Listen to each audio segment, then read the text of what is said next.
Hello guys, good morning po. Ako po pala ay gumagawa ng soft gel nail extension. So what's up mga guys? For today's video, panoorin niyo po yung paggawa ko ng soft gel nail extension. Sa mga beginners po dyan na magagawa ng ganito po. Taga lang po kayo. Pwede po yung pwede pong matatanggal pag malambot pa.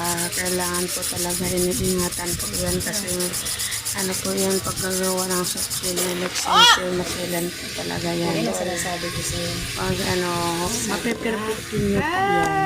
Salamat po. Hindi talaga mo. Share.